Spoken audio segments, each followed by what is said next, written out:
Hi, welcome to Rick Snider's Washington on YouTube, where you get the whole story. So please like, share, subscribe, comment, and hit the thanks button. Washington Commanders offensive coordinator Eric Bieniemy spoke to the media as usual on Wednesdays about the upcoming game against the Giants. But first, he reflected back a little bit. And he said after every game, he and his assistant coaches all write down 3 things they could have done differently in that game. 3? Could be a longer list some weeks, EB. But okay. But I never heard a coach actually say that they actually put it to pen to paper. He and his staff. I thought it was pretty good. It's a nice reflective tool. Certainly you can sit there and go, yeah, I shouldn't have done that. But sometimes when you write it down, it's a little more real. So I thought that was a pretty good teaching tool by EB on everybody. He was asked about Hal, because he's always asked about Hal. But he did mention that, he'd been watching him for years back in college.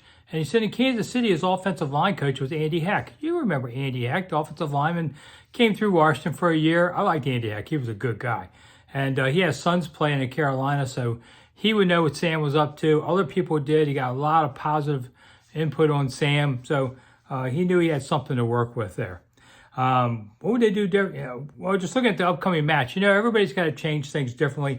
These teams played October 22nd, so, what was it, 3 weeks? In between, that was the 14-7 Giants win.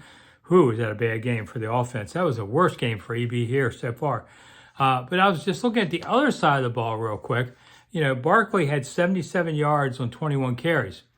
I think Barkley's going to try and go for at least for 100. It's the only chance the Giants have is to run Barkley up the middle. Darren Waller had 7 for 89 yards and a touchdown. He'll be out with a hamstring. Tyrod Taylor threw for 279 and 2 touchdowns. He's gone too. They're down to a third quarterback who lives at home. So, could be an interesting thing. EB may not have to write down 3 things this week.